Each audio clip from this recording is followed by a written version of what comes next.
안녕하십니까, 동시봤습니다. 요즘에 이제 코로나로부터 시작된 사회적 거리두기와 경제 시스템의 몰락, 끊임없이 쏟아지는 고강도 부동산 대책으로 갈피를 잡을 수 없는 부동산 시장 등 혼돈의 2020년을 우리는 현재 목도하고 있습니다.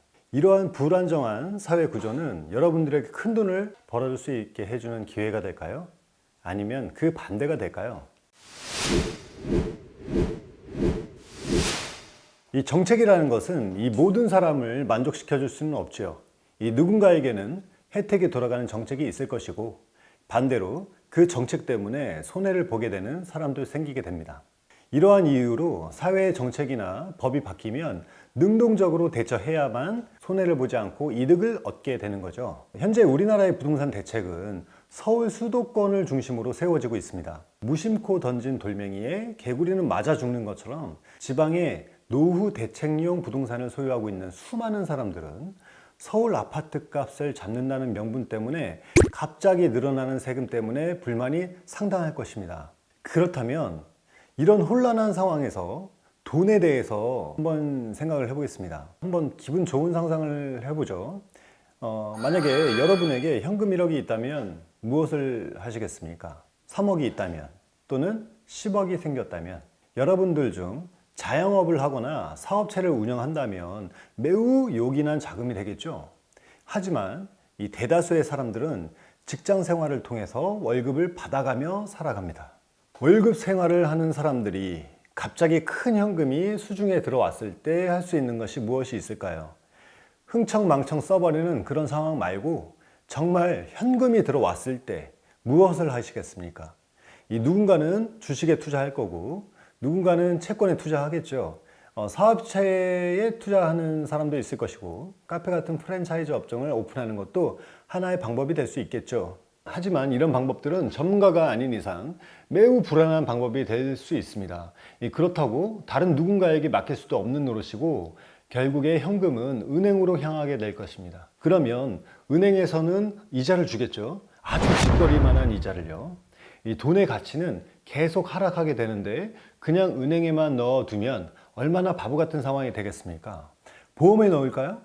보장성 보험이 있고 저축성 보험이 있는데 당연히 연금저축이나 연금보험에 넣는 것도 하나의 방법이 될 수 있겠습니다만, 이 보험 상품을 또 까보면 이 또한 어리석은 일이 될 수 있다는 것입니다.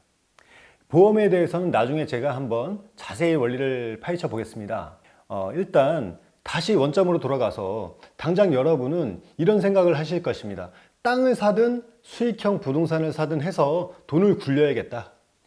약간의 부동산 지식이 있으신 분들은 거의 대부분 부동산을 생각하시게 될 겁니다. 우리나라는 구조적으로 현금이 갈 곳이 마땅치가 않습니다. 눈 뜨고 코 베어 간다고 돈이 있다는 소문이 나면 별의별 사람들이 다 붙게 되죠. 그중 대다수는 사기꾼들일 것이고, 그 사기꾼들한테 잘못 걸리면 한순간에 모든 현금이 사라지게 되겠죠. 사기꾼에 걸리지도 않고 안전하게 재산을 지키고 보호하기 위한 수단 중에 가장 좋은 수단이 부동산이라는 것을 알게 됩니다. 그나마 사기당하는 유형 중에 안전한 사기의 유형이 부동산이라고 할 수 있습니다. 정말 터무니없이 1억짜리 땅을 10억에 사는 이런 황당한 일을 당하지 않는 이상 사기 당해봐야 이 부동산이라는 현물이 남기 때문에 손실이 그나마 조금 적다고 할 수 있죠. 1억짜리 아파트를 사서 손해봐야 1, 2천만 원일 테고 10억짜리 사면 1, 2억이겠죠. 물론 손해보고 사기 당하면 안 되겠지만 원리적으로 생각했을 때 그렇다는 것입니다. 제가 오늘 여러분에게 말씀드리고자 하는 것도 이것입니다.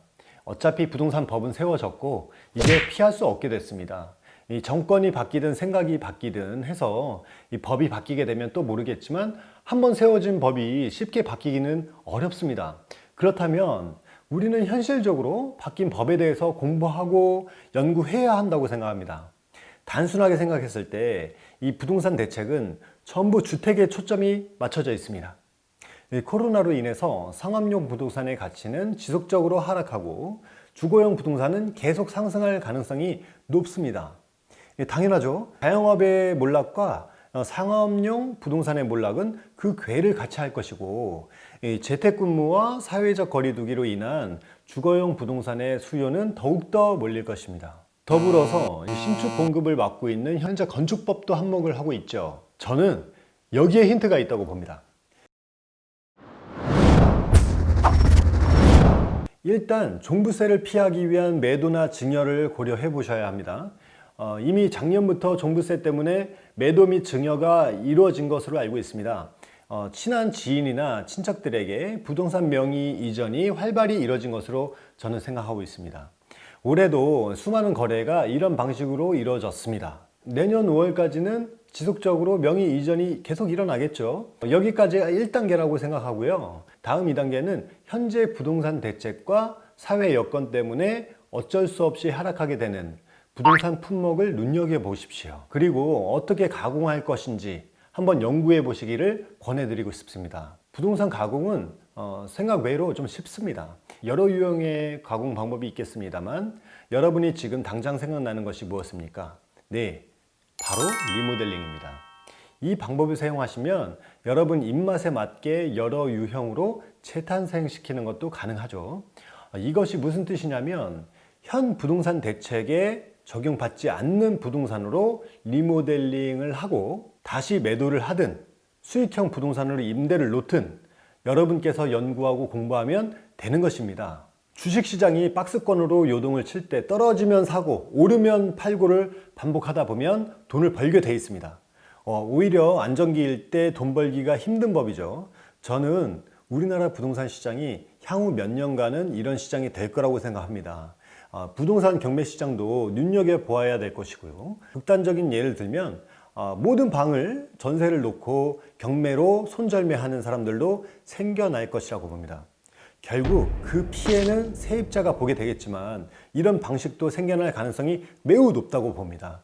요즘처럼 전세 구하기가 힘든 세상에 차라리 전세를 비싸게 놓고 경매로 손절하면 큰 이득을 취할 수도 있게 되거든요. 새로운 법이 이제 제도화되었고 시장에 충격을 주려면 아직 시간이 남아 있습니다. 이 부동산세법, 이 부동산의 종류, 부동산 경매, 리모델링 같은 지식을 습득하고 준비를 하시면 좋은 기회가 또 올 것입니다.